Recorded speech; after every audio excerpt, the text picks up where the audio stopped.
Caitlin Clark was never targeted during her rookie season in the WNBA. It's important for y'all to realize that. And if you think she was, you, my friend, have issues with people who tan well. It is, yes, again, it is all your fault. Welcome back to the channel. Thanks so much for checking out this video. Appreciate you being here and your support. Hope you're having a fantastic day. Shout out 19. Okay, let's go.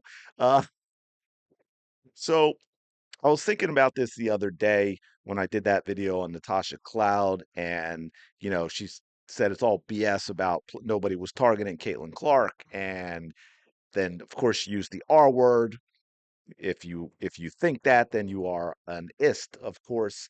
And so I thought, you know what?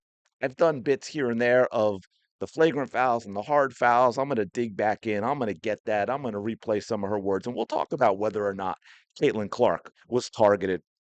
And then shout out to CC's a superhero on Twitter because he put this together that I'm going to go through and allows me to use it on that specific topic. So I didn't have to go hunt down clips because I have the most disorganized computer in the world.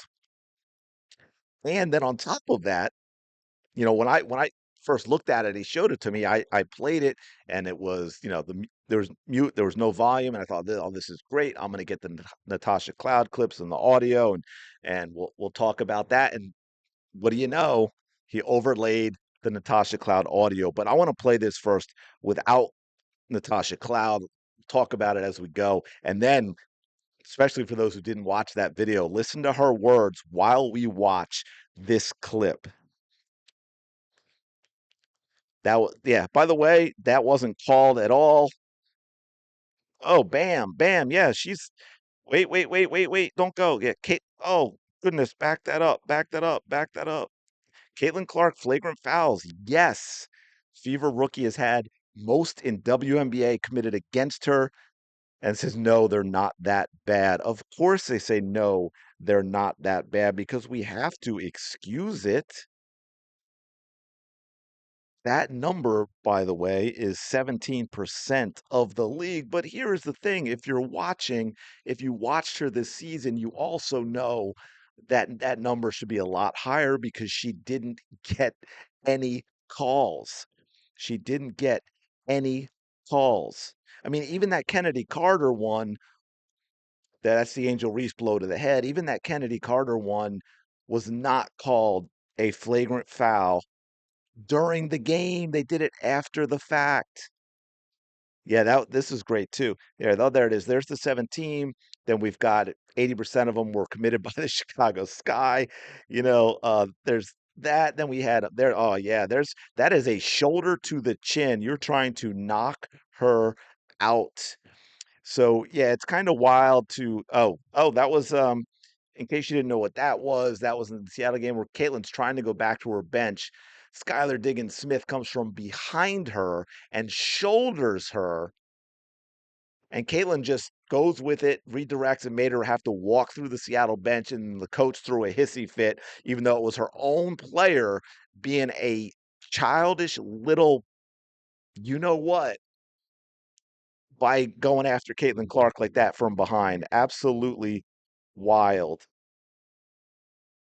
This is the blow to the head by Angel Reese, of course, and it continues. Yeah, we know what that was. So on and on and on. We had a lot of that, and I'm not even saying that was on purpose, but it's the type of stuff that wasn't called. Was that? Oh yeah, was that that Cheryl Hayton, right? Yeah.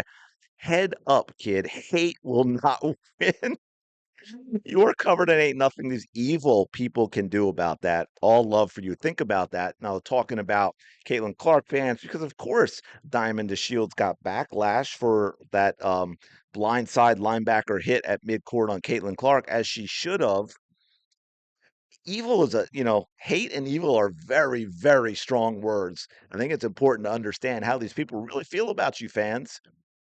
Okay. And by the way, it's kind of bizarre, this being the Chicago Sky, who, as we found out at the end of the season, Angel Reese fans were being very racial, very disgusting toward other Chicago Sky players, but that is never talked about. Chicago Sky players were crying because of the way their own fans were treating them. Please listen to that carefully. Chicago Sky players were crying. They were moved to tears over the treatment by their own fans. Chicago Sky may be the worst fan base in the WNBA, although they have a lot of competition with the Las Vegas Faceless Aces. But anyway, let's keep going. Oh, yeah, there's the eye poke. There's the eye poke, which I did a video on and completely broke down, absolutely on purpose, without a doubt. You will never change my mind on that. And I don't even know what that is supposed to mean. And then, of course, that was, when she was asked about that eye poke, the players union for the WNBA tried to censor the reporter and get her fired from covering the WNBA. A reporter, by the way, Christine Brennan, who has done more for women in sports than anyone in the WNBA has or will ever do. Now, I'm going to roll through this, and we're going to listen. We're going to listen to Natasha Cloud, the words from Natasha Cloud on this. As you're watching this, a reminder of the things she's saying about the targeting and then what she calls all of you. That narrative that got spun into, oh, the vets hate the rookies hate the vets are going after certain players. It's all bullshit. Like, if I'm just gonna be frank, like, it's all bullshit. What it is racism, right? It gets blown up into, oh, they're going after Caitlin Clark, but no, we're just playing one of the best players that's in this league the way that any other best player, franchise player is gonna get played. Mm-hmm.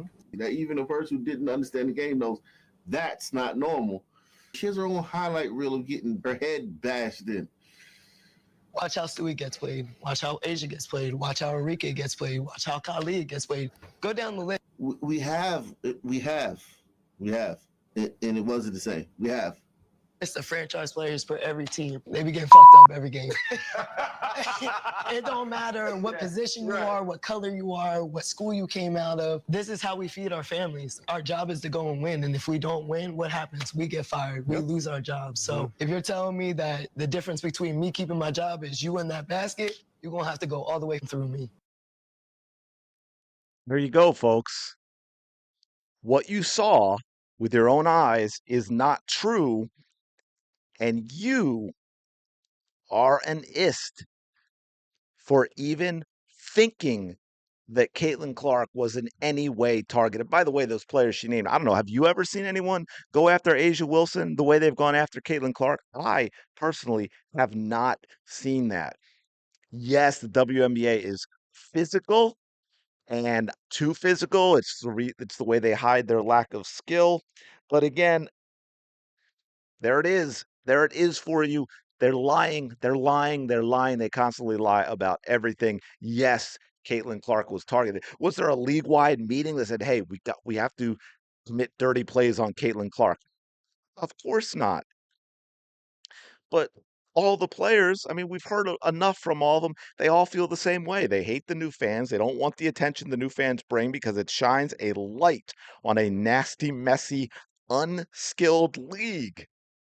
And it brought in a lot of people who actually know basketball and say, hey, wait a minute, Caitlin Clark's fun to watch. Caitlin Clark knows how to play basketball. I don't know what this other stuff is, but I don't like it. Let me know your thoughts on all this in the comments below. Appreciate you checking out the video as always. Don't forget to like, comment, and subscribe. Keep us growing. Let me keep doing more videos because I love it. And I will talk to you later.